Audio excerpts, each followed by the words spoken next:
On n'est pas quoi? On n'est pas sûr que ce soit là. Ah, ouais. Je vais lui parler tout à l'heure, je lui dirai.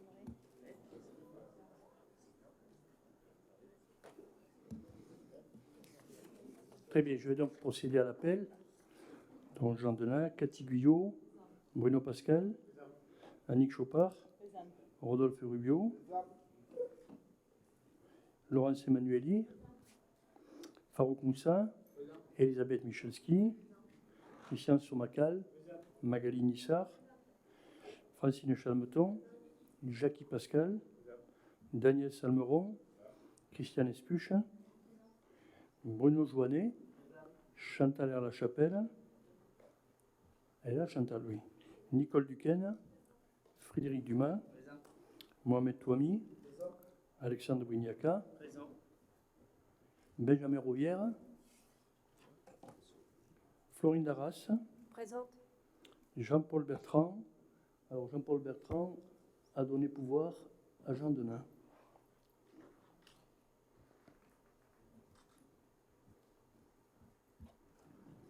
Michel Matival, Sandra Liotto, Jean-Louis Maisonnet, René Jiménez a donné pouvoir à Jean-Pierre Guzaille. Sandrine Rios a donné pouvoir à Jean-Louis Maisonnet. Serge Garnier. D'accord, très bien, on le signalera quand il arrivera. Carole Calba, présente. Emmanuel Gavanon a donné pouvoir à Carole Calba. Jean-Pierre Guzaille est là, et Agnès Auguste, présente également. Très bien, l'appel étant fait, je vous demande de vous lever pour l'hymne national.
Très bien, chers collègues, je vous propose de nommer un secrétaire de séance.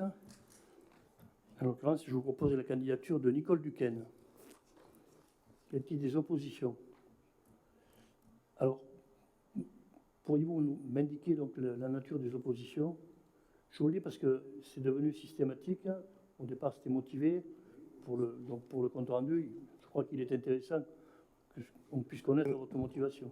Non, il y a eu un certain nombre de fois où les procès-verbaux n'étaient pas exactement les propos tenus, rapportés. Donc, nous avions décidé communément, d'un commun accord, de voter contre systématiquement. Très bien. Donc, vous votez contre sans remettre forcément en cause le contenu, d'ailleurs. Ce n'est pas principe. Non, c'est ni pour la personne qui est nommée secrétaire, ni c'est pour le principe uniquement. Oui, très bien. Merci de donner vos explications. Voilà. Parce qu'on est toujours attentif quand le contenu est mis en cause, à essayer de voir comment il est mis en cause et pourquoi, éventuellement à corriger s'il doit y avoir des erreurs. Voilà. Bon, lorsque vous aviez contesté un compte rendu, on n'était pas d'accord sur le compte rendu, donc effectivement, on avait pris acte de votre refus. Voilà. Mais depuis, donc, on était un peu étonnés. Voilà. Très bien. Donc, à la majorité, Nicole Duquesne est nommée secrétaire de séance. Je vous demande maintenant d'approuver le procès-verbal du conseil municipal du 3 juillet. Y a-t-il des oppositions? Donc vous opposez au procès verbal ou pas? Non? Je ne comprends plus là.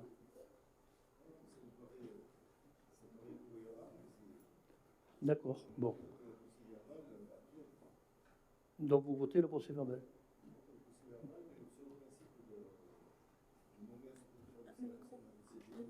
Ah oui, vous devriez mettre votre micro, M. Maisonnet. Voilà, sur le principe de nommer la secrétaire de séance, on a dit qu'on votait non, mais sur le procès verbal, dans la mesure où il n'y a pas d'incohérence, on vote pour. Très bien, écoutez, moi je vous laisse évidemment libre de votre choix, mais c'était bien que vous puissiez l'expliquer. Voilà, donc y a-t-il des abstentions? Non, donc procès verbal adopté à l'unanimité. Très bien, nous allons passer donc maintenant aux actualités. Alors vous savez que je tiens à commenter un petit peu l'actualité entre deux conseils municipaux. Ça ne prend pas beaucoup de temps. Le règlement intérieur prévoit que c'est une présentation numérique, il n'y a pas de débat, c'est pour faire état de l'actualité. Et puis, place au débat ensuite avec les délibérations ou alors avec les questions orales lorsqu'elles sont soumises par écrit quelques jours avant le conseil municipal. Cet été, nous avons eu un bel été. Je crois qu'il faut quand même le dire. Quand on attaque l'été, on a toujours des incertitudes sur la qualité des manifestations, sur leur popularité, bon, les modalités d'organisation. Bon, écoutez, on a commencé, alors je parlerai des fêtes après, mais on a commencé avec le festival de jazz au Castellas. Voilà, bon, le Castellas, c'est devenu un lieu de spectacle prisé des Vauverdois de plus en plus, avec un public qui vient aussi d'ailleurs. Et donc c'est une belle réussite. Donc notre programmation cadre bien également avec tout cela. Le festival Film et Compagnie. Ce festival Film et Compagnie, il est aussi intéressant parce qu'il permet donc de croiser les publics dans différents lieux. Et ça a marché encore une fois. Là aussi, quand même, le Castellas est le lieu qui est peut-être le plus repéré par les Vauverdois et dans lequel on s'aperçoit qu'il y a de plus en plus de mixité des publics.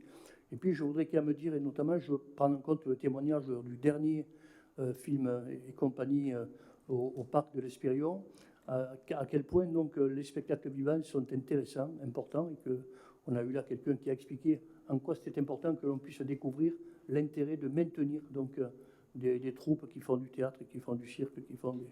Voilà, je crois que c'était très prisé également des enfants. Voilà, on a eu les Mardis de Vauvert. Les Mardis de Vauvert, donc on a initié il y a quelques années, qui ont démarré avec... voilà, on était moins nombreux, je parle des communes, il y a quelques années, parce que maintenant, on avait un peu copié les jeudis de Nîmes, il faut dire les choses, hein, mais depuis maintenant, il y a des jeudis, vendredis, mercredis, mardis un peu partout. Mais les Mardis de Vauvert, ça reste quelque chose d'intéressant, une belle réussite. Et puis ça fait vivre, et ça fait vivre finalement toute la journée, maintenant ça fait vivre une place. Voilà, on a découvert que la place de la Fission, c'était une place, et c'était un endroit sur lequel on pouvait passer de bons moments. Donc ça permet également à nos commerçants de pouvoir donc, distribuer des produits de qualité, passer un bon moment. Voilà, c'est sympa. Et je crois que là aussi, les générations se mêlent. Il y a même des gens que l'on voit pas ailleurs, que l'on ne voit pas à la fête ou que l'on ne voit pas ailleurs, parce que bon, là, c'est particulier. Bon, les fêtes, voilà, on a réussi la fête de Montcalm. C'est toujours, elle donne un peu le là. C'était les premières abrivades de l'année. Puis il y a eu cette fête de Galicia dont on ne le dira jamais assez. Elle a quand même été, moi je trouve, marquée sous l'émotion avec donc la mémoire de Samy et son terrible accident. Et cette charge émotive partagée par tout ce monde de la bovine et notamment également par la jeunesse. Et puis donc une jeunesse exemplaire, voilà, que ce soit dans leur participation aux manifestations ou l'état d'esprit. Moi, j'avoue que j'étais fier un peu de ce que j'ai vu à Galicia, parce que c'était une belle façon de faire la fête, avec une qualité de programmation qui est aussi intéressante. Puis on a eu Vauvert, voilà. Vauvert, l'an dernier, on a innové avec le lancement différent. C'est toujours des sujets de discussion. Bon, là, on voit bien que c'est installé, que ça correspond aux jeunes, ça correspond au public. Donc cette idée qu'il faille renouveler un petit peu certains temps forts de la fête, c'est très bien. On a également donc une ossature de fête autour des traditions taurines qui demeure avec la qualité des spectacles que nous propose Bruno Pascal dans un contexte difficile parce que le mois d'août est un mois d'épuisement pour taureaux et raseteurs. Et puis on a eu ce succès assez extraordinaire des taureaux-piscines avec 4000 personnes tous les soirs et des gens qui ensuite se retrouvent sur un champ de foire qui reste ouvert beaucoup plus tard que d'habitude et dans une ambiance aussi il ne suffit pas de dire qu'il n'y a pas eu de galère. Il y avait une ambiance apaisée, tranquille, familiale, un peu de kermesse. Et je crois que ça a beaucoup plu et les gens en parlent encore régulièrement. Voilà, ces images de fête, bon, elles feront voyager l'image de notre ville loin, parce qu'il y a des gens qui viennent de loin, en famille ou autre, pour se retrouver pour la fête. Et je veux remercier donc les élus tous les élus qui ont pris part à la fête, également plus particulièrement bien sûr Bruno Pascal qui donc a porté son organisation, Christian qui a assuré donc la gestion fine de l'organisation de la sécurité. Et puis je veux saluer également l'engagement de Magali Nissard qui a amené cette autre innovation également, cette journée fille, qui est une date également qu'on retiendra sûrement parce qu'elle a beaucoup plu. Puis il y a eu la rentrée. À la rentrée, j'ai fait comme chaque année le tour de toutes les classes. J'ai rencontré tous les élèves, j'y tiens absolument, parce que je veux vérifier, c'est une obligation de la loi, que les parents mettent leurs enfants à l'école, et je veux m'assurer qu'effectivement la rentrée se fasse dans de bonnes conditions. Alors, cette visite, elle est préparée avec les directeurs d'école, je fais tout le tour, j'explique régulièrement un petit peu les institutions, le rôle du maire, de l'école, bon, ça prend quelques minutes, et c'est toujours très apprécié. Moi, je ne vous cache pas que c'est un moment que je vis intensément. Il y a 1165 élèves à Vauvert aujourd'hui, et Vauvert, comme aujourd'hui notre département, comme notre région, et comme globalement notre pays aussi, voit une baisse de ses effectifs primaires. Et donc, il y a lieu d'être vigilant. Alors, on l'est via la commission qui traite des dérogations, et donc autour de Magali, avec la communauté éducative, donc on vérifie de ne pas mettre en péril les classes dans des écoles, et donc on joue sur les effectifs. Moi, je veux attirer l'attention sur deux situations. D'une part, nous avons encore à Vauvert 2 dispositifs donc, qui intègrent les enfants de moins de 3 ans à l'école Pompidou, à l'école du Coudoyer, et je voudrais témoigner de la réussite de ces dispositifs qui permettent à des enfants et à des familles d'intégrer l'école publique dans de bonnes conditions. Et quand on les voit après, quand on les voit en petite section, etc., les enseignants sont là pour dire vraiment, ça a été du beau boulot. Et je veux dire aussi que ça fait plaisir de voir des enseignants qui sont des militants, qui sont vraiment, ils sont engagés à fond auprès de ces tout petits, car ce sont vraiment des tout petits. Voilà, et je veux attirer votre attention également, je le dis, et ça ne surprendra pas ni Jackie Pascal, ni Frédéric Dumas, ni tous ceux qui se préoccupent du hameau de Galicien. Nous avons des inquiétudes sur l'école de Galicien. Ça fait plusieurs fois que nous fermons des classes, et on en fermera encore une, je pense, l'an prochain, parce que quand on regarde les enfants qui partent, qui sont sortants, et les enfants qui rentrent, eh bien on s'aperçoit qu'on aura une baisse d'effectifs à nouveau, et que donc, je le dis tranquillement, à Galicien, si on n'a pas la possibilité d'assurer le parcours résidentiel pour les jeunes, lorsqu'ils font des enfants, lorsqu'ils grandissent, qu'ils puissent donc décohabiter, comme on dit, c'est-à-dire trouver un appartement pour pouvoir commencer leur parcours de vie. Mais si on n'a pas d'appartement pour se loger à Galicien, on s'en va. Et si on s'en va, ben on aura à Galicien de plus en plus des gens, certes très sympathiques et très intéressants, mais qui n'ont plus d'enfants. Parce que l'âge venant, ben, évidemment, on n'a pas d'enfants. Et aujourd'hui, quand on voit le marché immobilier à Galicien, il faut le savoir, c'est que dans les villas qui se vendent, etc., on a eu l'occasion de le faire en allant à la rencontre des gens. Ce sont souvent des gens qui viennent donc de la région parisienne ou de Bretagne, et sont des gens âgés. Voilà. Donc l'école ne s'alimente plus.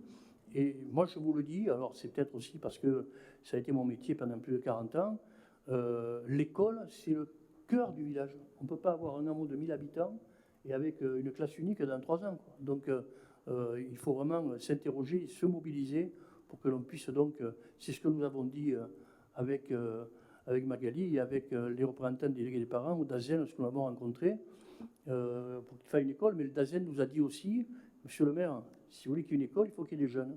Et les jeunes, il faut qu'ils puissent rester à Galicien. Voilà.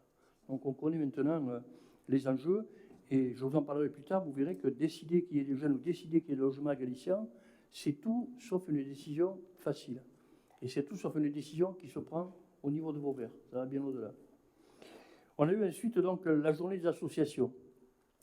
Là aussi, moment important. Alors, ça se fait partout, à des moments un peu différents, à une semaine près. Mais nous, il y a une dimension qui est forte, puisqu'on a 150 associations repérées à Vauvert. Alors, elles n'ont pas toutes la même activité quotidienne, et heureusement d'ailleurs, parce que nos installations ne pourraient pas y pourvoir. Mais il y en a 60 qui ont participé donc, à ce forum des associations, 60 donc qui sont venus pour présenter leur activité, inscrire des adhérents et présenter leur saison. Voilà. Et donc ça, c'est une richesse parce que c'est vrai que c'est un véritable patrimoine pour la ville, pour les gens. Et moi, je vois chaque année, quand on reçoit les nouveaux arrivants qui sont là depuis moins d'1 an, ils nous disent tous, mais c'est extraordinaire. C'est extraordinaire. Ils nous disent souvent d'ailleurs, de là où je viens, on n'avait pas cette possibilité de faire autant d'activités dans une petite ville. Voilà. Donc, je veux également me féliciter de cette réussite parce que les associations s'engagent. Et d'ailleurs, je pense que ce forum des associations, on pourrait même le baptiser un jour le forum de l'engagement, parce que ce sont des gens qui vont, qui donnent comme cela leur activité pour les Vauverdois. Un intérêt également en cette rentrée pour le patrimoine. Bon, ce week-end, il y avait plusieurs manifestations. Une donc qui a mobilisé les scolaires, et c'est un peu sous logique de l'office de tourisme, donc avec Christian Espuche, donc sur les chemins de Saint-Jacques-de-Compostelle. C'était vendredi. Et on a eu samedi, alors avec un temps pourri, quoi, ce temps qui a empêché un certain nombre de personnes, dont je fais partie d'ailleurs, de pouvoir participer concrètement à la balade de l'association, la Société d'Histoire Vauvert-Posquière. Mais il y a quand même une 60aine de personnes, Benjamin en faisait partie, qui ont pu suivre donc, les propos qui ont sûrement été tenus par Franz Julien sur l'histoire de Vauvert et sur l'histoire de Posquière, donc quartier moyenâgeux de Vauvert. Ce fut le cas également, et je m'en félicite une fois de plus, parce qu'ils le font chaque année pour nous à l'occasion de la réception des nouveaux arrivants. Ce sont les animateurs, animatrices de l'Office de tourisme qui, dimanche, avaient organisé également une balade comté, voilà, pour également la balade comté qui commence souvent par la mairie où il faut retrouver la sauterelle sur le mur. Enfin voilà, il y a des choses comme ça. Donc une attention particulière au patrimoine. Je voudrais vous indiquer 2 rendez-vous un petit peu différents, mais qui sont des rendez-vous qui comptent. Le 22 septembre, dont vous êtes tous et toutes invités à la présentation de la saison culturelle. C'est un événement donc, que nous avons créé il y a 2 ans, voilà, qui prend de plus en plus de dimensions aussi. On l'a voulu comme cela. Laurence Emmanueli donc, est mobilisée toute l'année avec donc, sa direction de la culture pour qu'il y ait un événement à l'occasion de la présentation de la saison culturelle et que chacun, les Vauverdois et puis ceux d'alentour, puissent connaître donc, tout ce qu'on sera capable de présenter dans toute sa diversité à l'occasion de l'année culturelle. Voilà, pour le compte rendu, j'annonce l'arrivée de M. Serge Garnier. Voilà. Et ensuite, donc, il y aura dans un autre domaine, mais très important, qui fait suite à certaines initiatives que nous avons déjà prises, mais il y aura le 29 septembre, organisé par le CCAS, donc la journée des aidants. Cette journée des aidants, elle sera là pour mettre en avant le rôle trop souvent méconnu de ceux qui, dans l'environnement familial, aident eh bien, un conjoint, aident un père, une mère qui a des difficultés d'autonomie ou autres, qui le font souvent dans des conditions difficiles et qui ont besoin de ce retour d'expérience, qui ont besoin de partager pour lâcher également leurs difficultés. Et puis je voudrais vous dire aussi qu'il y a un sujet qui a animé le début de l'été, qui anime un peu la rentrée aussi, mais dont on va parler encore peut-être pendant une paire de mois, on va dire en gros, parce qu'il y aura une date du 1er janvier qui sera une date de départ.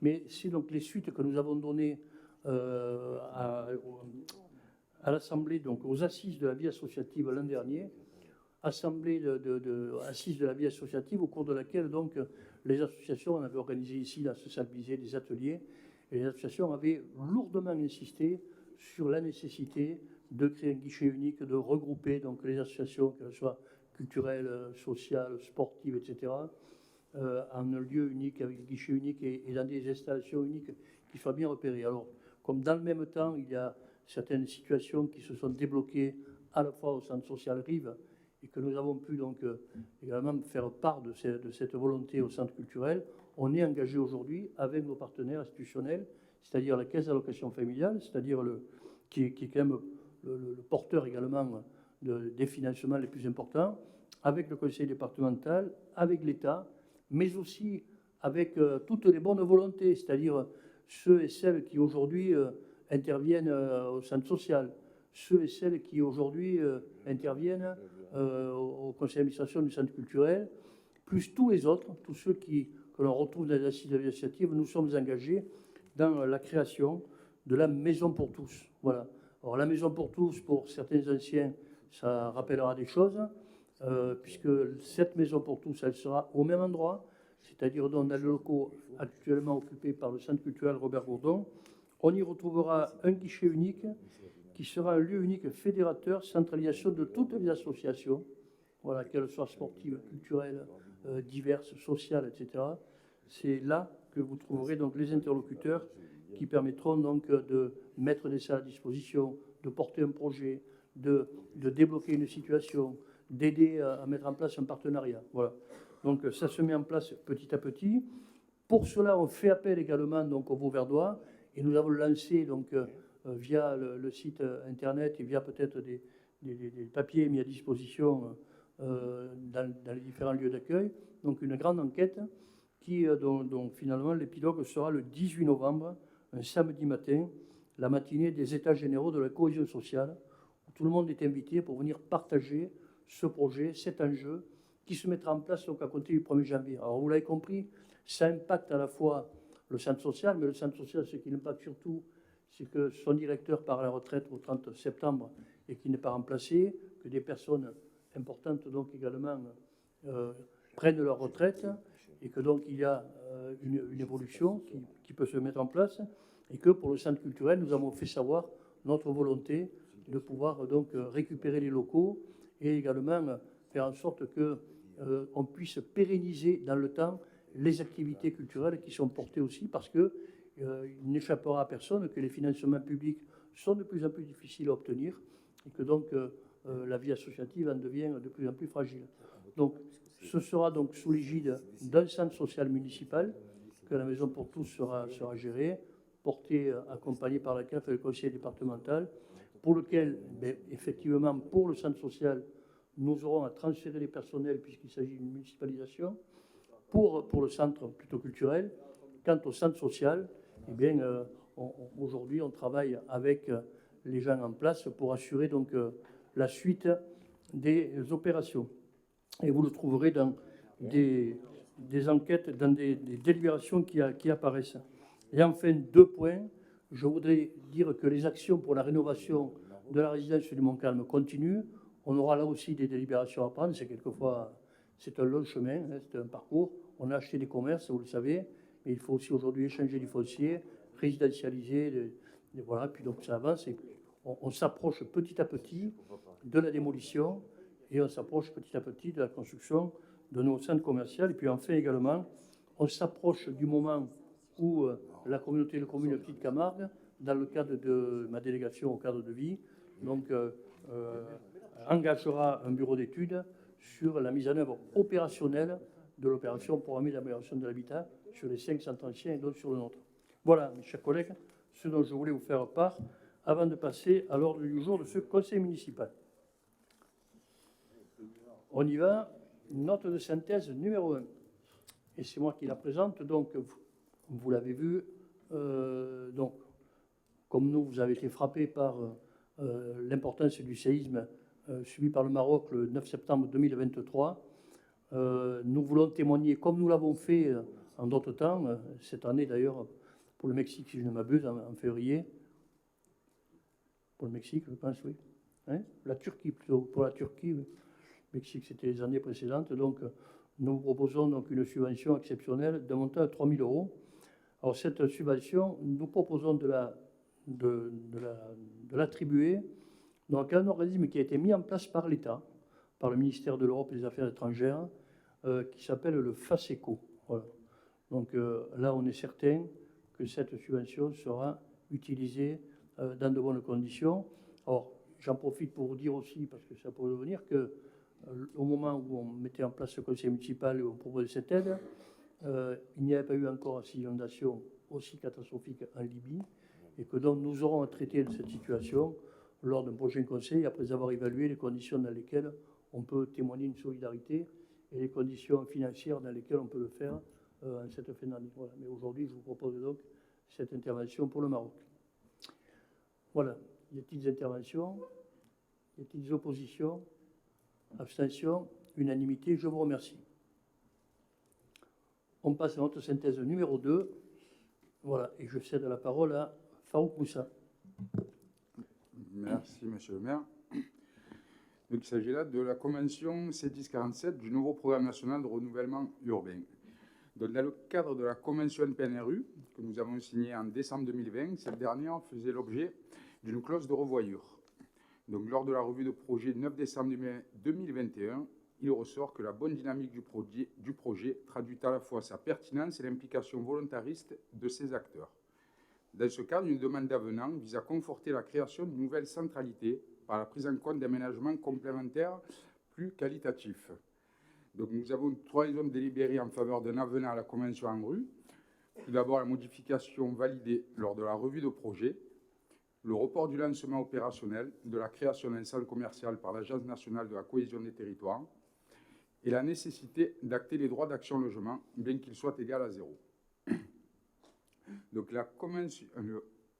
le comité d'engagement du 17 février 2022 qui s'est prononcé favorablement aux demandes suivantes. Donc, tout d'abord, l'aménagement des abords du centre commercial, l'aménagement de l'espace Mandela, l'aménagement et restructuration de la rue Louise et Désir, la prise en compte des dépenses d'installation des barrières automatiques dans l'opération d'aménagement du jardin Moline à concours financier constant et au décalage du calendrier opérationnel de l'opération d'aménagement de la place du Général Leclerc au second semestre 2024.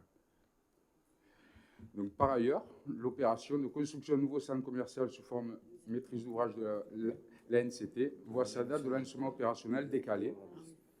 Enfin, la convention doit être modifiée en lien avec les évolutions concernant les conventions de réservation de logements avant le 24 novembre 2023.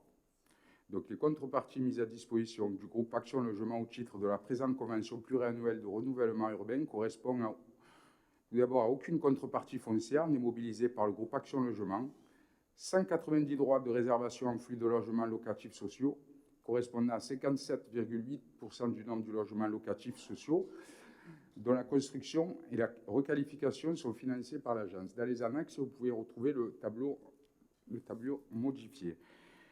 Donc, en conclusion de cette première revue de projet, l'ANRU a souligné la cohérence d'ensemble du projet, la bonne dynamique partenariale et la participation des habitants, ainsi que la forte mobilisation des élus.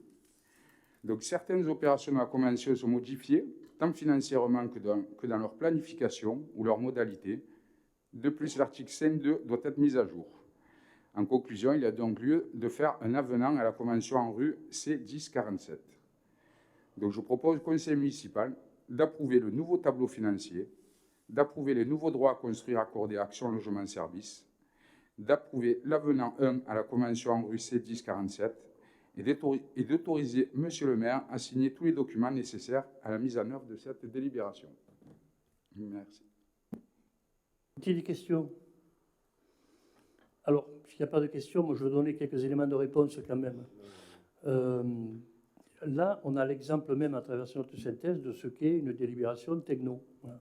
Et on voit bien la difficulté avec l'ANRU pour porter les projets.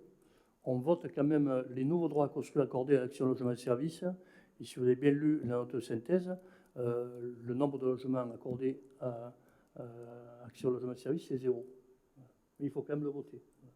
Parce que Action Logement fait partie de l'ANRU. Donc il faut prendre une délibération. Alors c'est 0 parce qu'on n'a pas de foncier. Voilà. Donc, il y a une explication à donner. Et puis donc on met en place donc, officiellement quelque chose qui a été travaillé depuis 2021. On est encore en avance sur Nîmes, Alès, Bagnoles, etc. au niveau de l'ANRU et on comprend les difficultés que l'on peut avoir quand on voit la difficulté à porter les projets. Alors sur le pourquoi un décalage dans le temps du centre commercial, parce que il a fallu faire des études de pollution. Alors, parce qu'ils ont dû trouver à un moment donné que quelqu'un avait fait une vidange. Et donc, on a imaginé qu'il y avait dessous un puits de pétrole. Donc, il a fallu faire études de pollution et puis des études de ruissellement, voilà, et que tout ça prend du temps, et que donc ce temps est passé, et qu'on a perdu l'équivalent d'un an. Voilà. Et donc ce qui a été décalé va se mettre en place maintenant, et nous avons entre-temps obtenu des financements pour donc réaliser les aménagements autour de ce centre commercial. Voilà. Bon. Un avenant important qu'il faut voter. Et on a eu une première revue de projet il y a 2 ans, et la prochaine arrive. Hein, voilà. On aura à nouveau l'occasion de faire le point en novembre 2023. Voilà, s'il n'y a pas d'intervention, donc y a-t-il des oppositions, abstentions, unanimité? Je vous remercie. On passe à la note synthèse suivante, c'est toujours Farouk Moussa, et il va toujours nous parler du PNRU, mais dans sa version résidence Le Montcalm.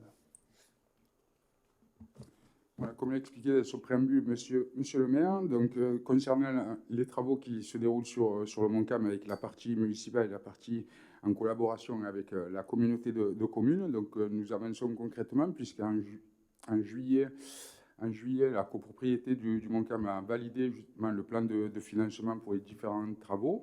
Et là, sur cette note de synthèse, d'ailleurs, je remercie le service urbanisme avec Rodolphe pour le travail effectué là, sur toute la convention NPNRU. Elle est très, très compliquée. Donc là, nous partons sur le déclassement d'une portion de la place des anciens combattants. Donc cette note de synthèse 3 et 4 sont liées. Donc, au travers de la convention signée en décembre 2020, l'aménagement d'un espace public au pied de la résidence du Montcalm ayant pour effet la reconquête de la copropriété dégradée et la redéfinition des espaces extérieurs publics et privés.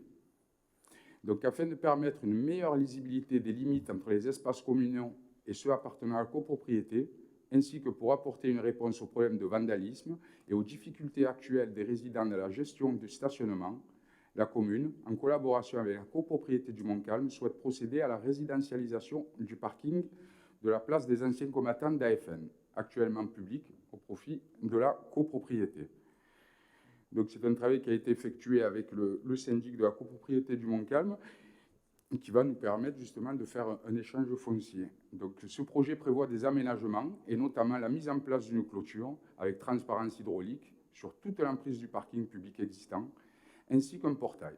De plus, le stationnement sera réorganisé afin d'optimiser le nombre de places et l'aménagement des regards et les autres équipements nécessaires seront à la charge de la commune. La gestion du parking sera assurée par le syndic de copropriété une fois que celle-ci sera devenue propriétaire.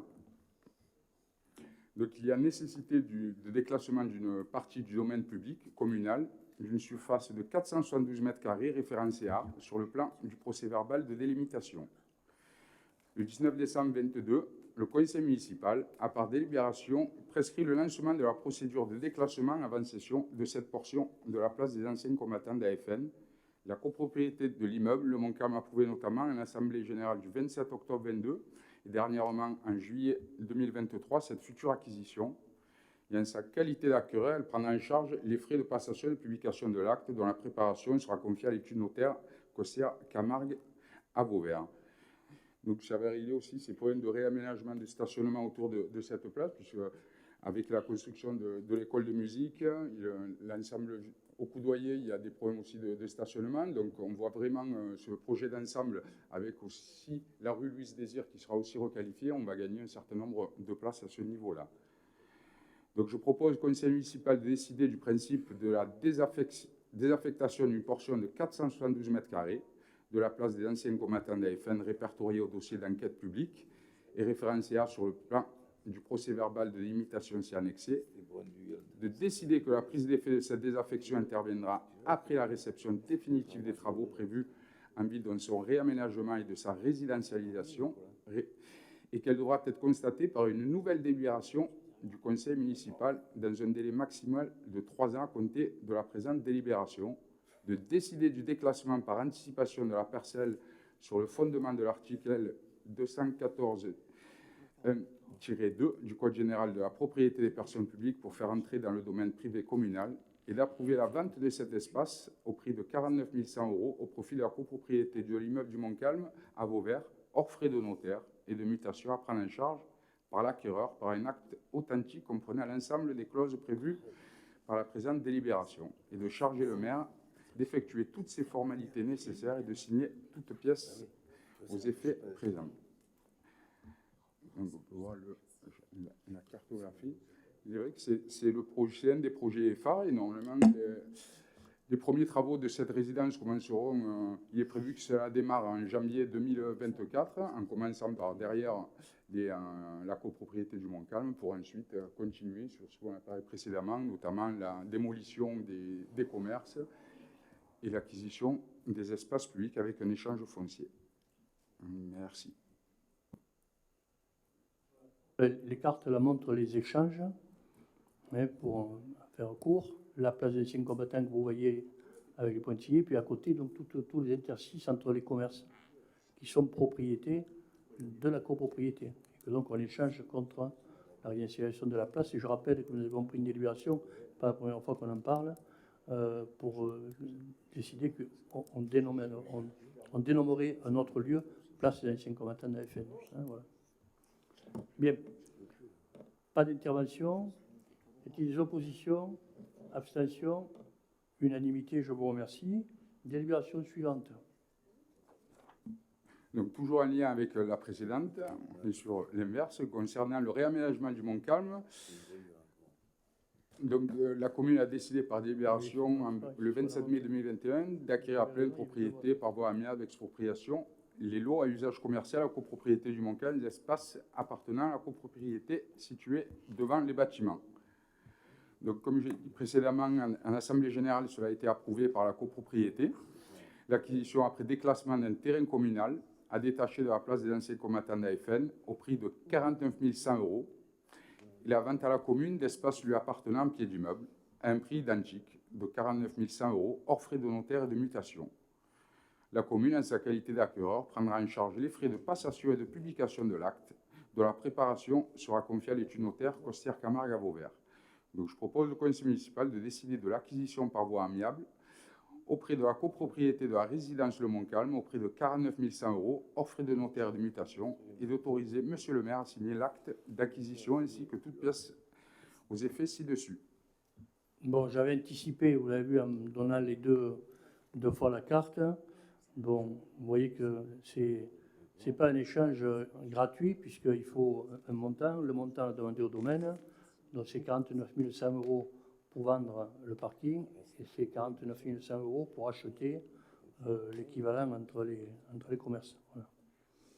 Bien, donc à la sortie, voilà, ça coûte rien, c'est un échange. Bien, pas d'intervention, donc y a-t-il des oppositions? Abstention? Unanimité, je vous remercie. On passe donc à la délibération suivante. Et c'est toujours Farouk Moussa. Donc, il s'agit de versement de subventions au titre de la politique de la ville. Donc, comme chaque année, en janvier, nous avions lancé précédemment un appel à projet. Donc, c'est le dernier de cette mouture au contrat de ville 2015-2023. Donc, travaillons sur le prochain. Et nous avions une demande du basket club, donc, qui avait déjà déposé un dossier là précédemment. Donc, au vu de la réorganisation de leur association, donc, nous leur avons demandé de reporter justement cette subvention quand ils auraient justement aménagé leur nouveau bureau. Donc, cette programmation s'élabore à partir d'un appel à projet qui fixe notamment les priorités annuelles, donc celle-ci en faisait partie. Donc, les associations proposent des projets qui sont examinés par le comité technique contrat de ville. Il s'agit d'une nouvelle action qui s'intègre dans l'enveloppe initiale.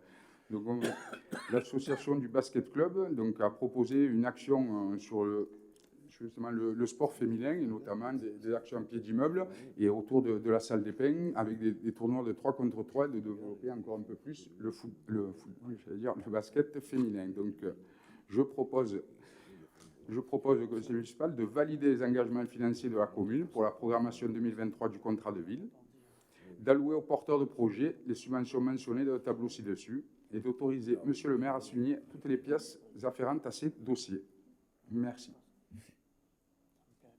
Bien, vous l'avez compris, il s'agit de rajouter dans le montant, mais dans le cadre d'une enveloppe qui existe, de rajouter un projet de l'association Vert Basket, dont vous avez suivi certainement l'évolution dans l'été de la structure qui s'occupe du basket, et nous avons dû attendre que se constitue le nouveau bureau qui est porteur d'une vraie dynamique pour pouvoir les accompagner. Je remercie mon monto ami de l'action qui a été la sienne. Voilà, donc pas d'intervention. Y a-t-il des oppositions? Abstention? Unanimité, je vous remercie.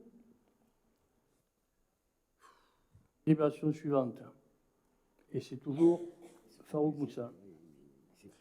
Il s'agit de la délibération que nous avions déjà passée précédemment, donc le refus d'application de l'abattement de la taxe foncière sur les propriétés bâties, TFPB, dans les quartiers prioritaires de la politique de la ville. Donc depuis l'année dernière, nous travaillons justement avec l'État et surtout avec la nouvelle sous-préfète à la politique de la ville et les services financiers afin de travailler sur ce qui pourrait être mis en place. Parce que là, il s'agit d'une mesure essentiellement sur les bailleurs sociaux qui sont sur le territoire. Donc le contrat de ville Petite Camargue est signé en juillet 2015 entre la commune et ses partenaires de mobiliser différents dispositifs à la politique de la ville. Donc il y a un article sur lequel nous sommes soumis, le 1383 CTR du Code général des impôts, prévoit une exonération de taxes foncières sur les propriétés bâties en faveur des immeubles situés dans les quartiers prioritaires de la politique de la ville.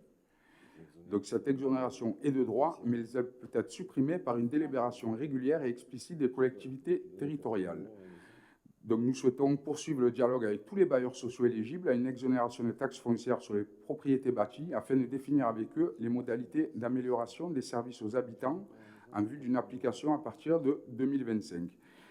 Donc nous travaillons avec justement l'État et surtout que nous avons mis en place là, une gestion urbaine sociale de proximité avec un gros travail avec les habitants et les bailleurs de façon à améliorer le quotidien des habitants. Et nous essayons de travailler avec la DGFiP notamment et les bailleurs de façon à ce qu'ils mettent en place des actions qui pourraient améliorer le quotidien des habitants. Donc je propose au conseil municipal de refuser d'exonérer les bailleurs sociaux, de bénéficier d'une exonération de taxes foncières sur les propriétés bâties en 2024.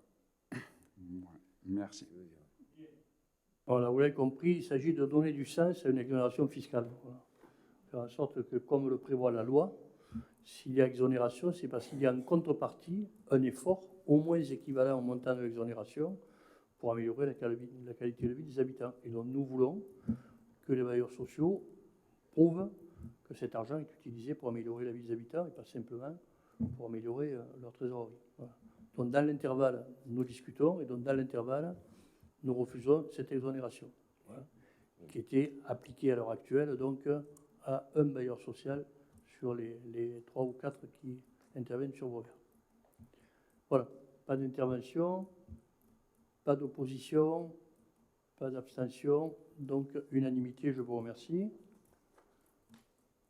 Et nous cédons la parole maintenant à Cathy Guyot, qui va nous parler du dossier de demande de subvention auprès de l'État dans le cadre du Fonds vert, donc qui est un élément important d'une stratégie d'action que nous conduisons. Je rappelle les feux que nous avons vécus en 2019 et autres, et qui nécessitent, à nos yeux, d'avoir une intervention structurée sur la forêt. Cathy. Oui, merci Monsieur le maire.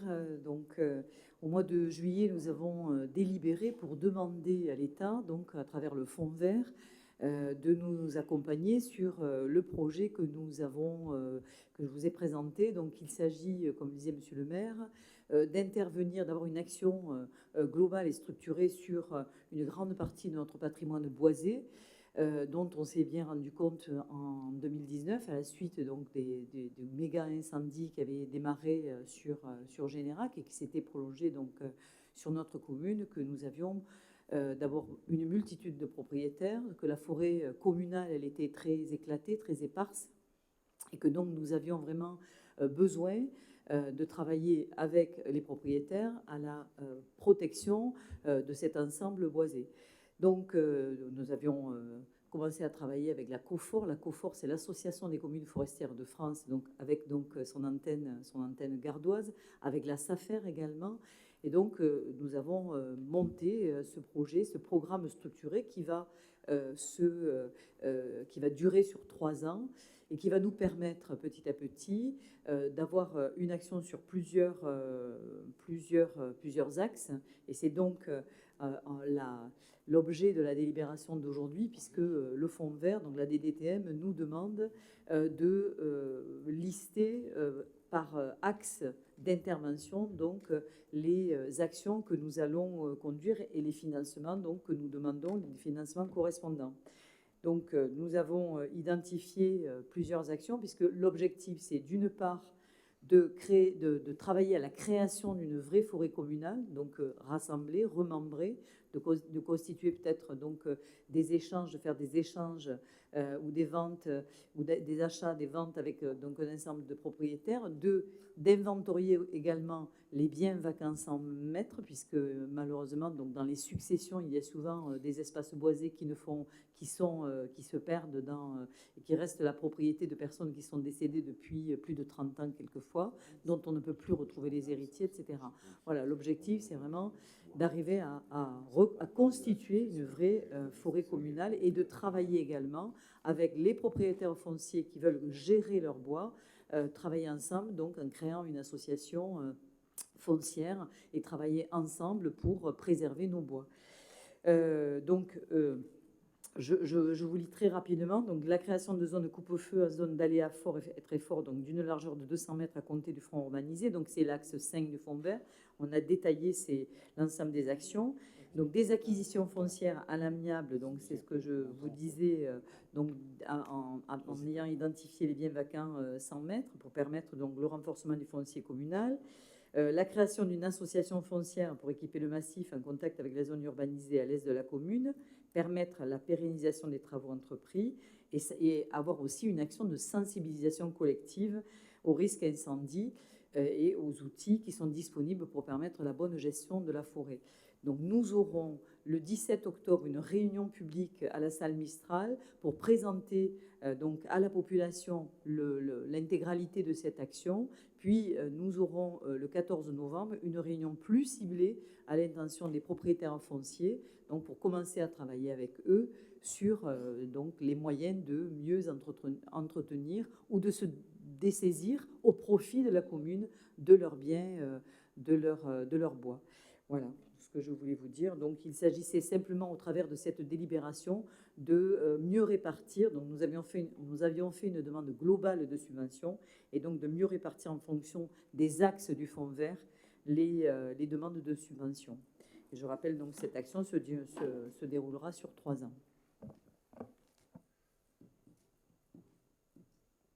S'il y a des questions, je suis prête à répondre. Sinon, rendez-vous le 17 octobre pour avoir la présentation donc, par nos partenaires de l'ensemble de l'action. Très bien, donc il s'agit de compléter le dossier de subvention. Pas d'intervention, pas d'opposition, pas d'abstention, unanimité du Conseil, je vous remercie. On passe maintenant donc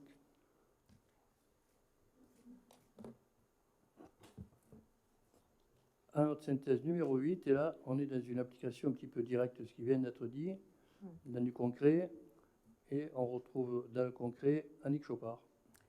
Merci. Donc, je vous propose l'acquisition d'une parcelle cadastrée section BO numéro 119 par exercice du droit de préférence communale. En fait, on a su donc par l'office notarial de Vauvert que cette parcelle était à la vente par un groupement foncier agricole. C'est une parcelle donc à Puech de Patu et Caramel qui fait 10 319 mètres carrés, 10 519 mètres carrés plus exactement. Donc c'est en bois taillis et ça vient complètement dans ce qu'expliquait par rapport au renforcement du foncier communal que vient d'expliquer Cathy Guyot, puisque la commune est déjà propriétaire de tout un tas de parcelles contiguës, la 106, 107, 116 et 120. Donc ça viendrait vraiment compléter un périmètre pour permettre justement de lutter contre le risque incendie et assurer donc la protection de toutes ces parcelles. Voilà, donc cette parcelle sera achetée à l'amiable au prix de 4 500 € en paiement comptant. Et donc la commune va faire jouer son droit de préférence. Mais pas d'intervention, pas d'opposition, pas d'abstention. Unanimité du Conseil, je vous remercie.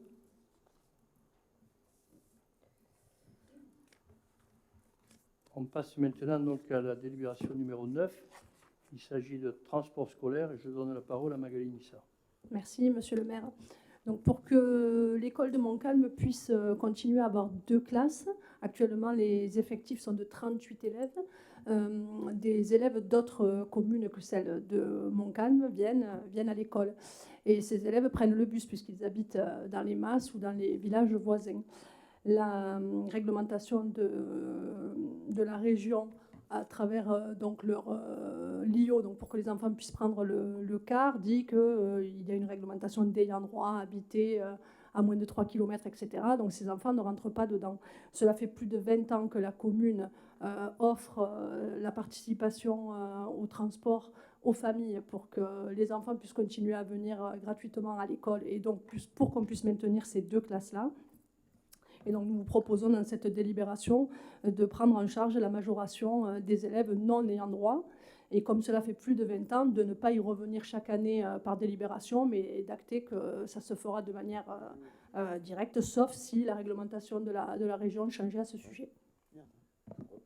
Très bien, oui, parce que ça peut arriver, parce que cette réglementation a changé à plusieurs reprises. Il y a quelques années d'ailleurs, ces services étaient gérés par les services départementaux. Et cette règle des non ayant droit, voilà, elle est appliquée partout. Et il y a quelques communes, dont la nôtre, qui, pour maintenir les écoles et pour maintenir donc, pour diminuer l'effort des familles, donc prennent en charge la cotisation de non ayant droit lorsqu'il s'agit de personnes qui n'ont pas le droit. Voilà. Donc les enfants qui viennent des MAS, etc., qui sont non ayant droit, soit parce que ce n'est pas leur école d'affectation, soit parce que les masses sont à moins de 3 km, etc., bénéficient du soutien communal. Et donc, on vous propose de renouveler cette délibération et de la considérer définitive, tant que la réglementation sera la même à la région. Donc, il n'y a pas d'intervention, pas d'opposition, pas d'abstention, unanimité. Je vous remercie. Je donne maintenant la parole à Laurence Emmanueli, qui va nous parler de la mise en place des ateliers théâtres municipaux. Vous verrez qu'il s'agit pour nous d'assurer la maintenance du festival théâtre amateur. Et vous savez qu'il était géré par le centre social et le centre social donc disparaissant. C'est un engagement que nous avions pris de faire en sorte qu'il y ait toujours un festival théâtre amateur à Vauvert. Voilà, Laurence. Merci, monsieur le maire. Alors, la commune va donc organiser les ateliers théâtre qui participeront au Festival Théâtre Jeunesse, donc du 7 au 9 juillet 2024.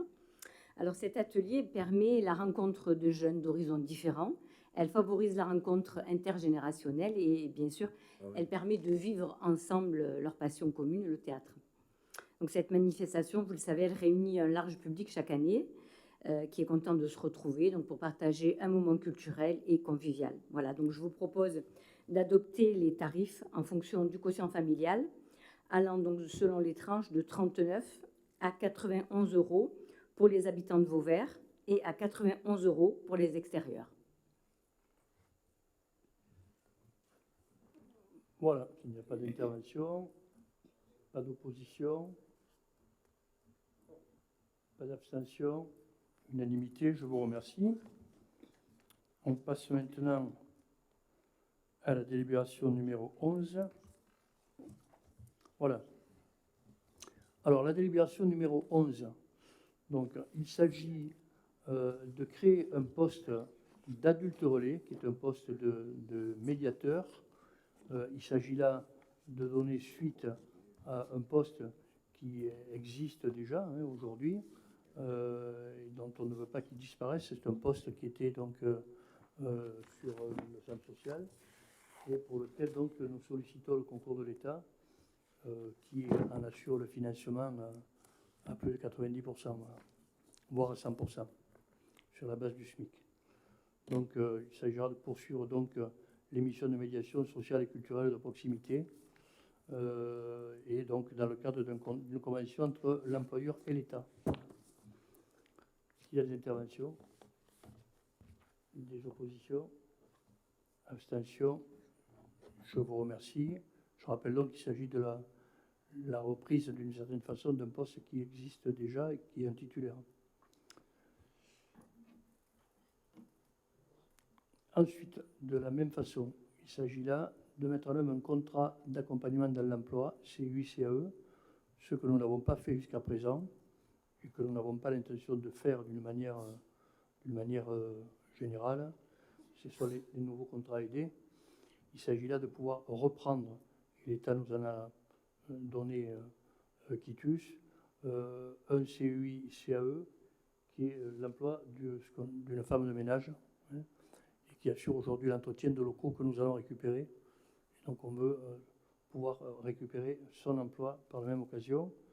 Donc ce recrutement se fera sur un agent d'entretien à temps non complet, 28 heures, pour une durée de 12 mois, qui pourra être renouvelé dans la limite de 24 mois. Voilà. À compter du 1er octobre, l'État prend en charge 95% de la rémunération correspondant au SMIC. Voilà. Il n'y a pas d'intervention, pas d'opposition, pas d'abstention, unanimité, je vous remercie. On passe là donc à une autre démarche s'agissant de l'emploi. Donc vous savez que nous sommes attachés à pouvoir donc développer des contrats d'apprentissage. Ce n'est pas toujours possible, ce n'est pas toujours facile.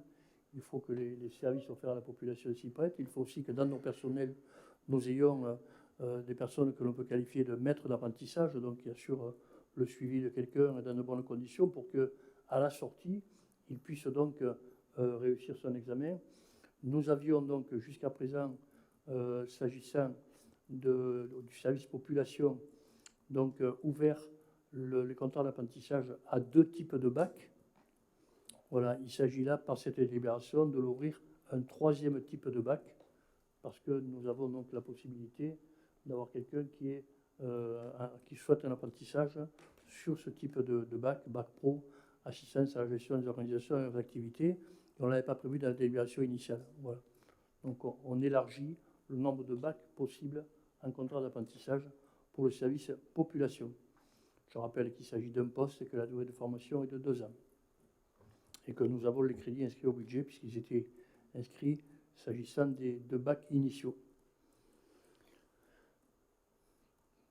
Pas d'intervention, pas d'opposition, pas d'abstention, unanimité, je vous remercie. Délibération suivante. La modification du tableau des effectifs. Alors, il s'agit d'agents contractuels.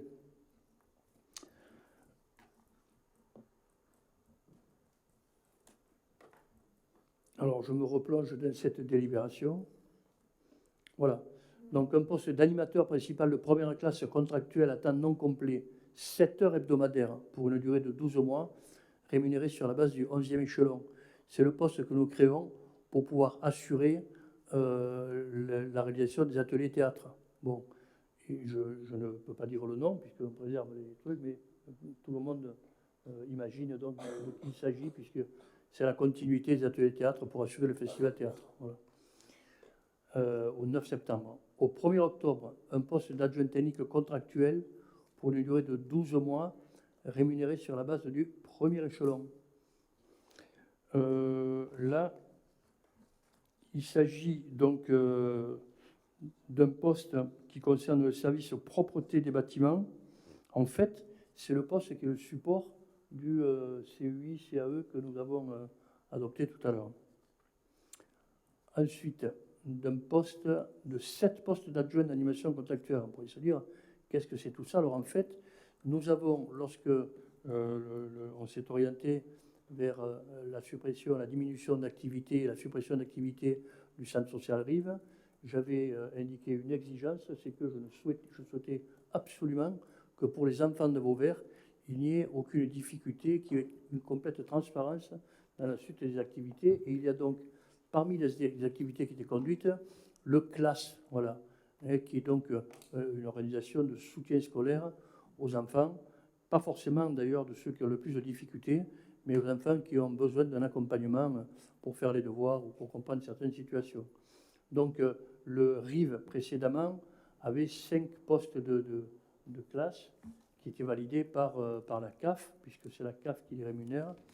Donc nous avons pris acte que Rive ne réaliserait plus ces 5 postes, et nous avons créé 7 postes d'adjoint d'animation contractuelle. Alors les 5 postes correspondant à l'action que conduisait Rive, et également 2 postes supplémentaires, puisque nous avons ouvert donc 2 lieux supplémentaires, et notamment un poste supplémentaire à Galician. Voilà. Parce que Galician ne bénéficiait pas du CLAS, et Galician pourra bénéficier dorénavant pour son école du CLAS. Voilà. Alors sur ces 7 postes d'adjoint d'animation, il y avait 5 postes qui étaient occupés donc, par des agents de Rive. Il y en a 4 qui seront occupés encore par des agents de Rive, et 3 donc, qui seront occupés par des agents que nous avons recrutés. Ce sont des petits contrats, vous l'avez vu, ce sont des contrats de 6h30 hebdomadaires pour une durée de 8 mois. Je précise d'ailleurs, et ça marche bien, que sur ces postes qui consistent donc à aider les enfants à faire des devoirs, à apprendre davantage les maths, le français, etc., il y a aussi donc, des engagements de bénévoles. Donc, notamment à l'occasion de la journée des associations, il y a un certain nombre de bénévoles qui se sont engagés. Bon, il y a souvent des assises à la retraite ou autres, ou des gens qui ont envie, des retraités qui ont envie de donner un coup de main aux gamins et qui s'inscrivent donc en tant que bénévoles pour participer à ces activités. Et c'est très bien. Voilà. Ensuite, à compter du 1er octobre, un poste d'adjoint d'animation contractuelle à temps non complet de 33 heures. Voilà, là, il s'agit d'un poste pour le centre de loisirs. Alors, c'est une... si vous voulez, il y a quelqu'un qui est aujourd'hui au centre de loisirs à temps complet, qui disparaît du centre de loisirs, qui est recruté par le service jeunesse, et il a lieu de retransformer ce poste en poste à temps non complet, à 33 heures, qui était le temps initial du centre de loisirs, et qui sera donc occupé par une nouvelle personne. Voilà, c'est une permutation de poste. Voilà, s'il n'y a pas d'intervention, donc pas d'opposition, pas d'abstention, unanimité, je vous remercie. Alors, eh bien, on continue. Oui. C'est moi, il faut suivre. C'est ça qu'on retrouve.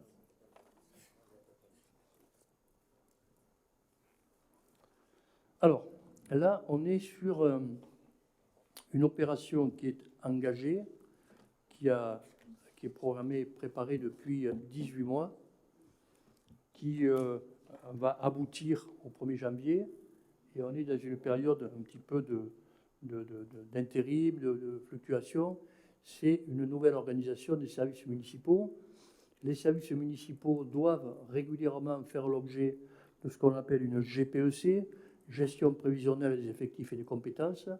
La GPEC sous laquelle nous vivions datait de 2017 et elle avait été organisée avec 58 postes de plus, puisqu'il y avait à cette époque-là 58 postes donc, de contrats aidés. Donc il est bien évident que dans le temps, cette organisation avec 58 postes de moins ne correspond plus donc à une organisation en capacité de répondre aux besoins de la population et également de satisfaire la capacité et les compétences du personnel. Donc il y a de lieu de la repenser. C'est un travail que nous avons effectué. C'est un travail dont je rendrai compte lors d'un prochain conseil également, lorsqu'il sera un peu plus abouti.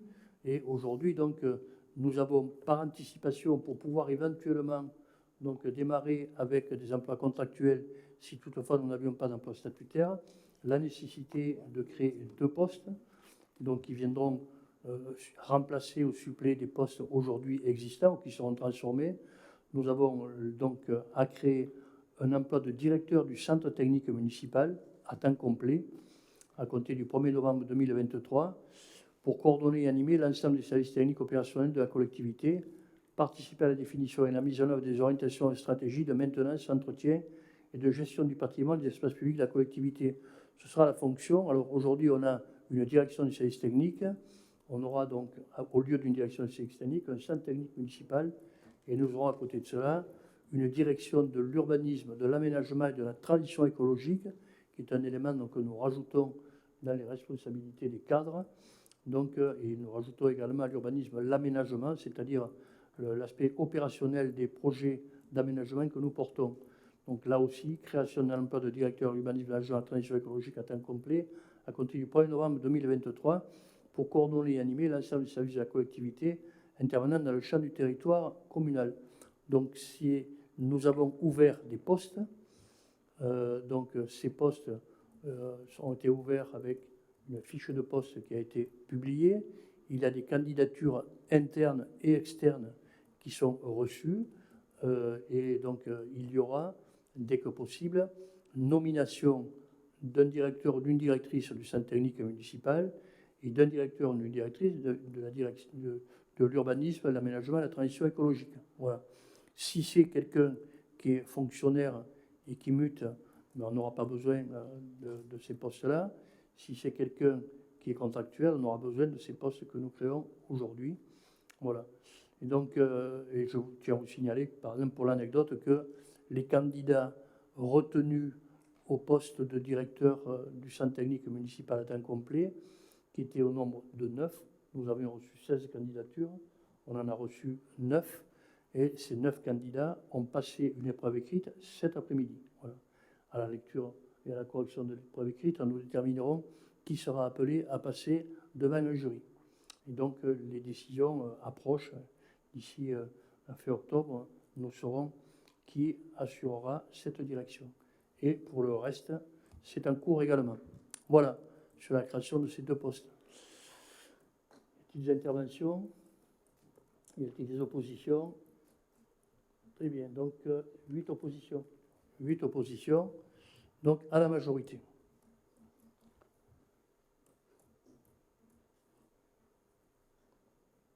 Voilà.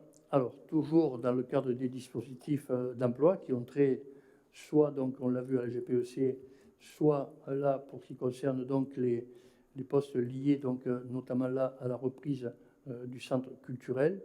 Donc, on vous propose la création d'un emploi. Alors, je rappelle pour le centre culturel et le centre social que ces créations de postes seront financées pour l'essentiel par les subventions qu'on versait et qu'on n'aura plus à verser. Voilà. Ce n'est pas quelque chose qui va obérer les finances communales. Voilà.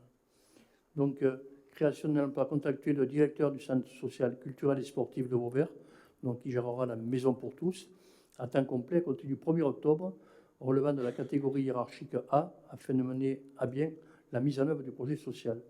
Bon, on vous indique que pour mettre en œuvre le projet social, il s'appuiera sur un diagnostic de territoire qui associe les habitants et les associations. Il aura à définir, donc à prendre en compte le cadre du projet politique de la municipalité et des politiques partagées avec les partenaires, c'est-à-dire la CAF, le conseil départemental et l'État, et qu'il conçoit, il pilote, il évalue le projet d'animation socioculturelle en lien avec les habitants et les partenaires dans le respect des valeurs et des principes de l'animation de la vie sociale et de l'éducation populaire, c'est-à-dire dans le respect de la dignité humaine, la laïcité, la neutralité, la mixité sociale, la solidarité, la participation et le partenariat. C'est un emploi, comme ces emplois donc de contractuels, qui est créé, donc c'est un emploi CDD, puisque c'est un emploi contractuel, qui est créé pour une durée de 36 mois, de 3 ans, qui est le temps que durent donc les projets validés par la Caisse d'allocation familiale. Et si nous souhaitons également qu'ils soient recrutés rapidement, c'est parce que donc, nous avons un accord de principe de la Caisse d'allocation familiale qui serait disposé à pouvoir passer donc, la validation de ce projet social et donc derrière, évidemment, les financements à l'occasion de sa commission qui se tient au printemps et, si je ne m'abuse, dans le courant du mois d'avril. Voilà. Donc, sur la création de cet emploi, y a-t-il des oppositions? Donc, 8 oppositions. Y a-t-il des abstentions?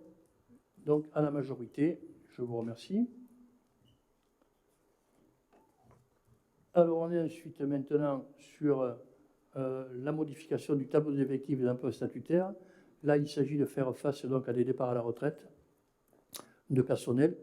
Donc, et de pouvoir, donc on a eu un départ dans le service informatique qui était une mutation. Il reste 2 personnes qui, progressivement, vont partir à la retraite, assez rapidement d'ailleurs.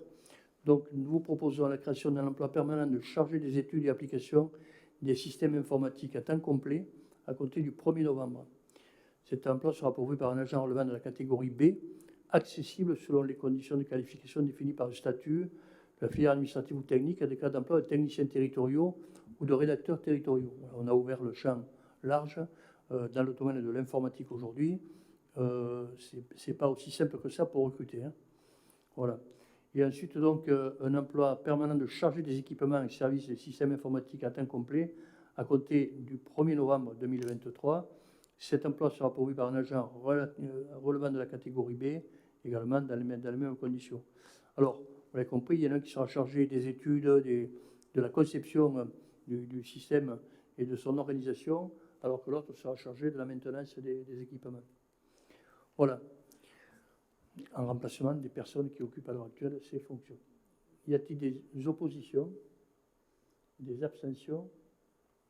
Unanimité, je vous remercie.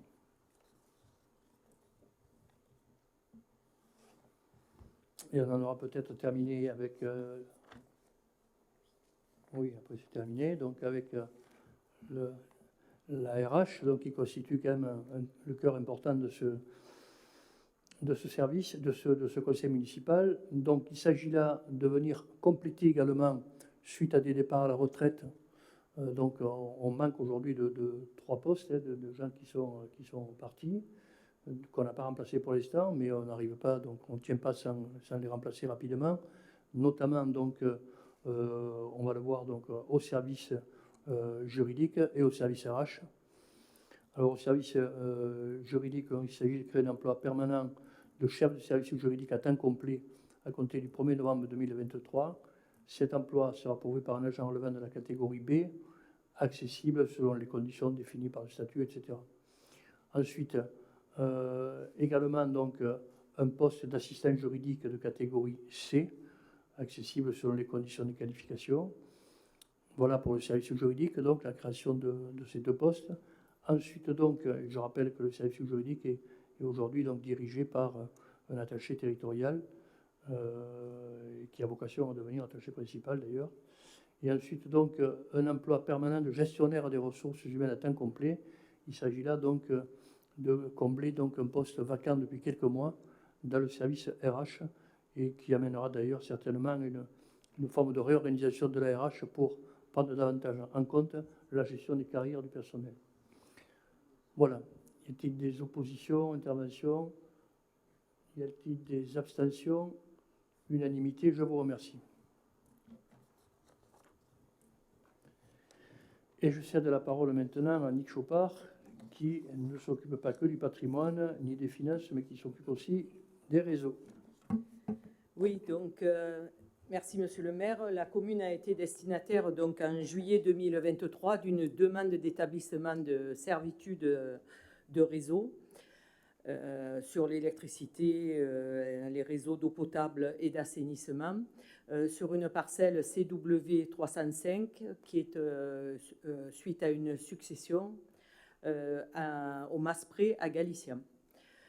Donc, à cet effet, pour permettre justement le raccordement de leurs propres parcelles, donc ils demandent à la commune cette servitude, puisque la commune elle-même a la parcelle 306 qui est mitoyenne avec leurs propres parcelles. Nous, en fait, c'est une rangée de végétaux que la commune entretient à l'avenue des Costières. Donc, il est proposé que la commune consente cette servitude à titre gratuit.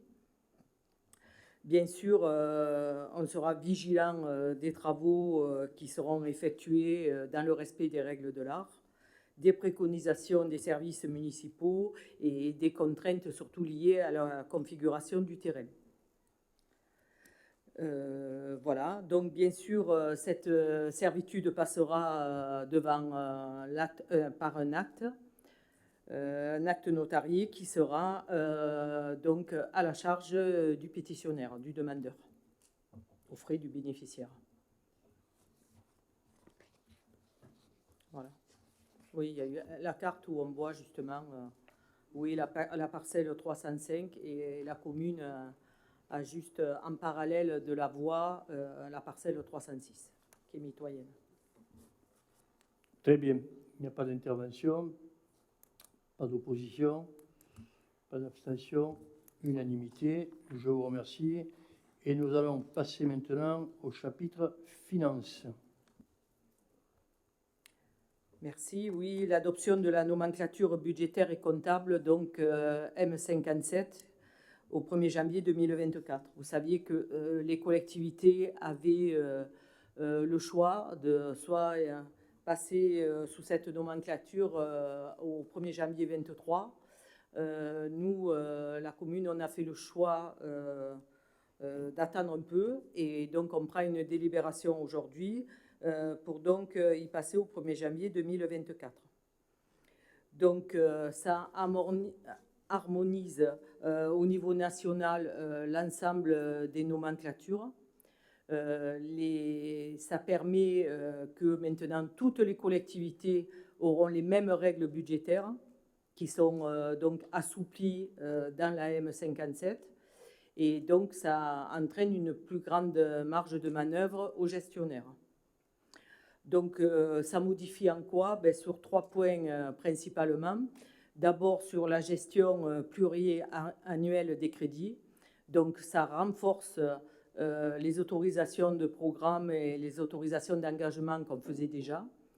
Mais ça permet donc lors de l'adoption du budget que les APCP soient directement présentés et ainsi que lors du vote du compte administratif. Ensuite, en matière de fongibilité des crédits, ça permet, si l'exécutif le veut, de pouvoir procéder à des mouvements de crédit entre chapitres dans la limite de 7,5% des dépenses réelles de chacune des sections, à l'exclusion, bien sûr, sur les charges de personnel. Ça, il faudra toujours passer en conseil et faire une décision modificative. Et le troisième aspect que ça modifie, c'est la gestion des crédits pour dépenses imprévues. On avait souvent dans le budget communal une ligne marquée dépenses imprévues. Ça, on ne pourra plus le faire. Il faudra passer par un APCP, une autorisation de programme et d'engagement des dépenses. Alors, ça sera dans la limite de 2% des dépenses réelles de chacune des sections. Voilà, donc ça change complètement notre maquette budgétaire et lors du BP 2024 qu'on présentera, effectivement, on ne pourra pas faire référence sur le même biais, puisque la nomenclature aura changé, à l'année N-1 comme on faisait. On avait les deux aspects avec les deux budgets. Donc ça, bien sûr, ça n'existera plus. Voilà, donc je vous propose d'adopter, de toute façon, on a guère le choix de faire différemment, puisque toutes les collectivités, maintenant, passeront à la M57 à partir du 1er janvier 2024. C'est à noter que c'est également la démarche qui a été engagée à la communauté de communes. En 23. Voilà. Donc, les conseils communautaires ont déjà délibéré là-dessus. Bien, il n'y a pas d'intervention. Est-il des oppositions? Abstention? Unanimité. Merci beaucoup. Donc, la deuxième délibération concerne l'adoption du règlement budgétaire et financier suite à ce passage. Donc, il définit, vous avez dû le recevoir, il fait 33 pages, c'est pas plus. Donc, il définit, il prend dans le détail un peu ce qu'on vient de définir. Donc, il définit surtout les modalités de gestion interne des autorisations de programme et les autorisations d'engagement, les APCPE, comme vient de dire, les crédits de paiement, et donc tout ça prévu par la réglementation.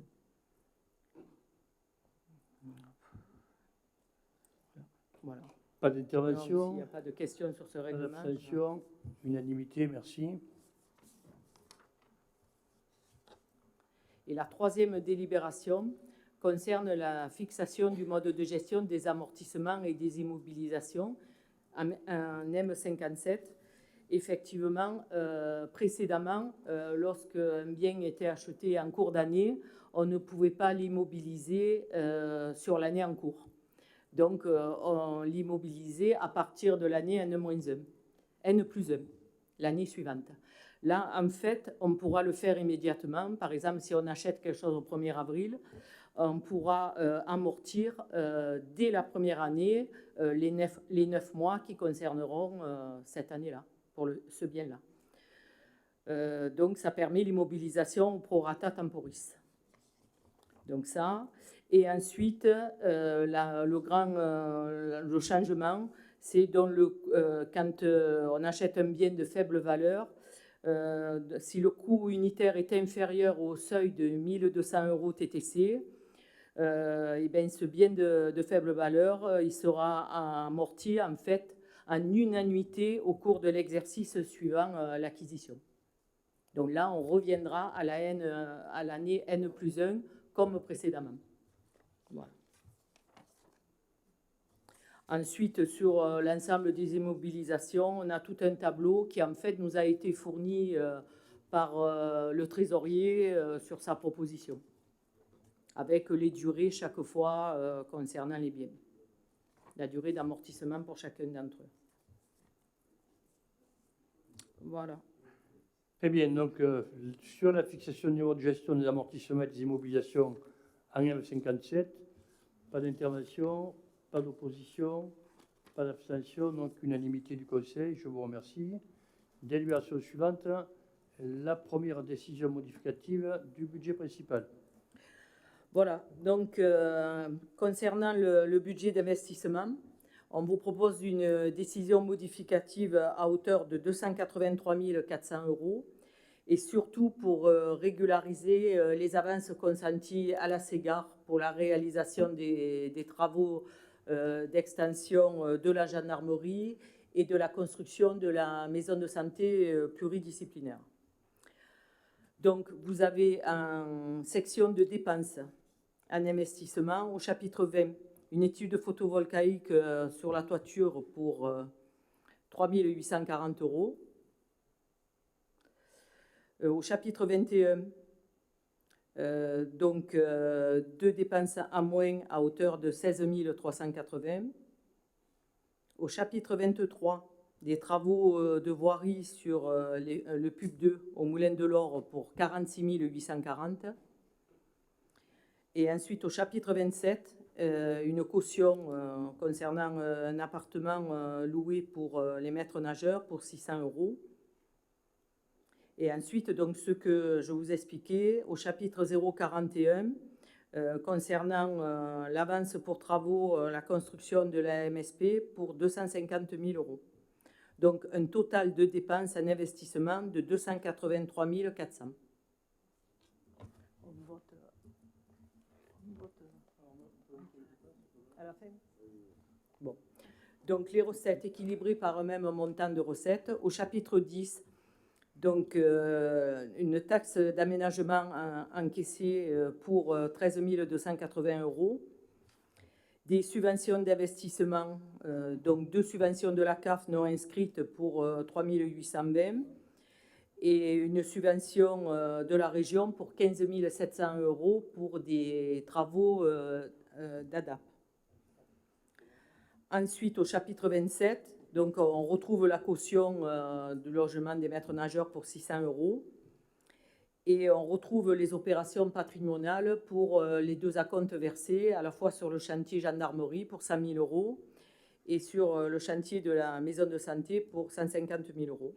Donc, un total de 283 400, même le montant en dépenses et en recettes. Bien, et Voilà. des interventions. Bien, je vous propose de voter globalement dépenses et recettes. Donc, s'agissant des dépenses pour monter à 283 400 € avec une répartition par chapitre telle qu'indiquée dans la délibération. Y a-t-il des oppositions? Y a-t-il des oppositions? Abstention? Donc, unanimité sur les dépenses. S'agissant des recettes, donc pour un montant total, évidemment, le même de 283 400 € avec une répartition par chapitre comme indiqué dans la délibération. Y a-t-il des oppositions? Abstention? Donc, DM voté à l'unanimité. Je vous remercie. Ensuite, on va passer une passe à la décision décision modificative numéro 1 du budget de l'eau. Donc, pour un montant en dépenses et en recettes de 4 720 €, Sur de l'investissement, c'est au chapitre 20, une étude de forage SNCF par rapport aux futurs travaux du chemin de bord, donc des travaux dont on parle depuis plusieurs années. Donc, un montant de dépenses de 4 720 qui sera équilibré par le même montant de recettes concernant le marché à bon de commande de travaux. Donc, ces deux sommes s'annulent. Voilà.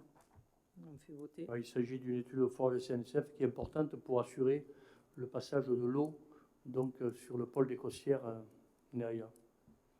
Voilà, pour améliorer la défense incendie de la zone. Y a-t-il des interventions? Non. Y a-t-il des oppositions? Abstentions? Donc unanimité, je vous remercie. On passe maintenant à des créances, donc le budget d'assainissement. Alors, au budget d'assainissement, une créance éteinte suite à une liquidation judiciaire d'une société. Donc, ça a été un jugement du 5 juillet 2017. Et donc, une recette donc, perdue pour la commune, puisque sur 4 participations à l'assainissement collectif, ben, cette entreprise n'en avait payé que 3. Donc, à partir de là, ben, depuis 2013, on a ce titre qu'on ne percevra jamais, puisqu'entre-temps, bien sûr, la liquidation a entraîné la disparition de la société. Donc, je vous demande de pouvoir passer en créance éteinte ce produit irrécouvrable d'un montant de 1 670 €. On est là sur des mesures qui nous sont fortement recommandées avec insistance amicale par la trésorerie.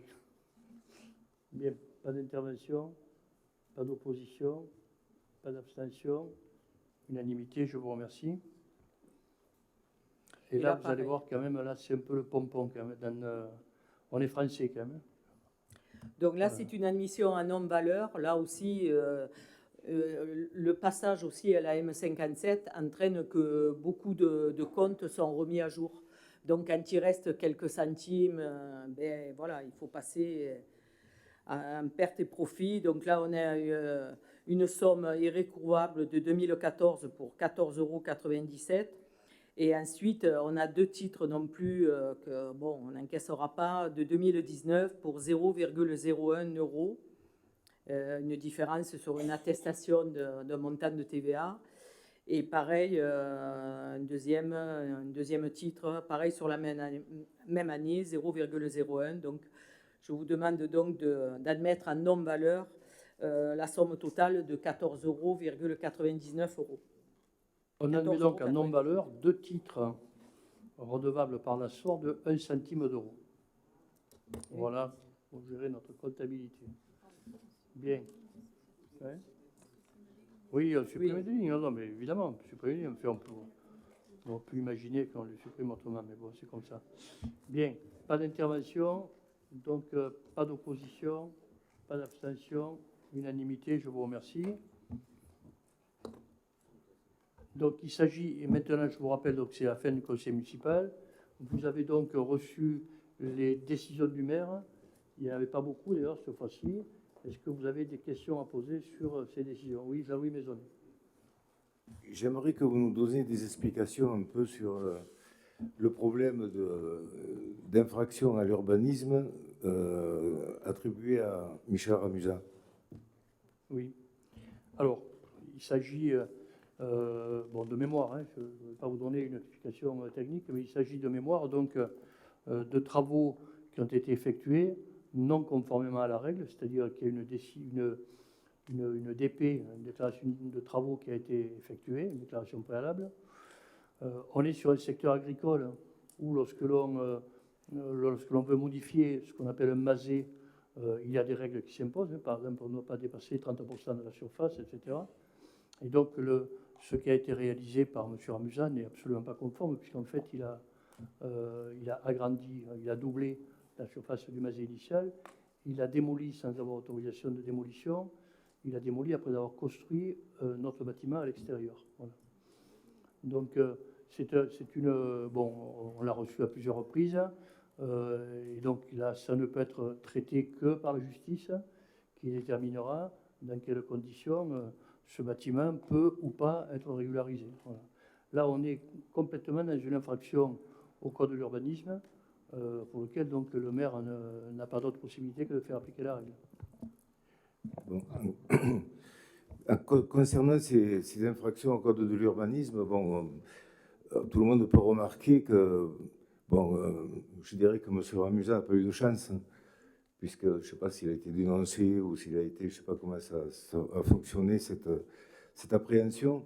Mais si on commençait effectivement, bon, je sais que vous avez le souci de traiter ces questions, et si c'est un sujet délicat, puisque vous savez comme moi que si on prête attention, dans la commune de Vauvert, on trouverait beaucoup d'infractions au code de l'urbanisme, en particulier en matière de mobil-home, bon, et entre autres, caravanes, cabanes, etc. Et que c'est vrai que pour la personne qui fait aujourd'hui, qui va se présenter devant la justice, ça peut paraître pas une injustice, mais disons que ou un pas de chance, ou bon, je pense que si on veut se donner à fond sur ce genre d'infraction à l'urbanisme, ça va vous donner du travail, parce que je pense qu'il y en a encore. Écoutez, moi, je ne vous dis pas qu'il n'y a plus de travail en urbanisme, hein. Ce n'est pas mon propos. Bon, il est trop tôt. D'abord, on ne peut pas délibérer et débattre sur une décision de justice, hein. On verra quelle sera la décision du juge.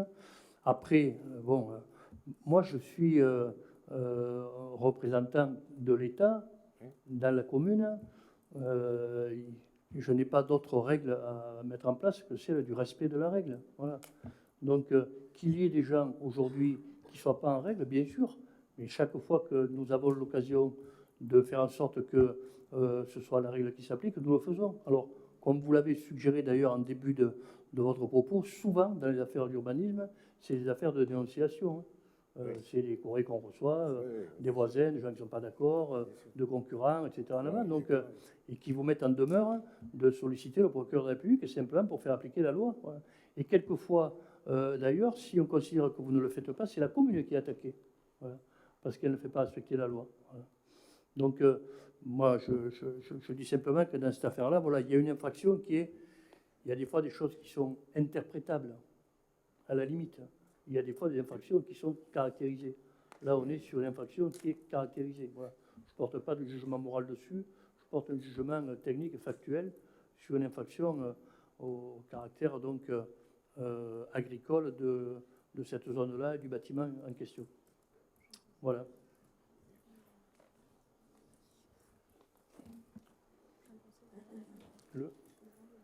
Le prochain conseil donc, est programmé le 20 novembre. Voilà, je vous remercie et je vous souhaite une belle soirée. Alors, si quand même une nouvelle qui n'a pas une relation directe à Vauvert, mais quand même, on est d'une certaine façon 10 mois, quelques jours après la feria, et en tout cas gardois. Une bonne nouvelle pour le Gard est venue ce soir de Riyad, puisque donc la Maison Carrée fait partie dorénavant du patrimoine mondial de l'UNESCO.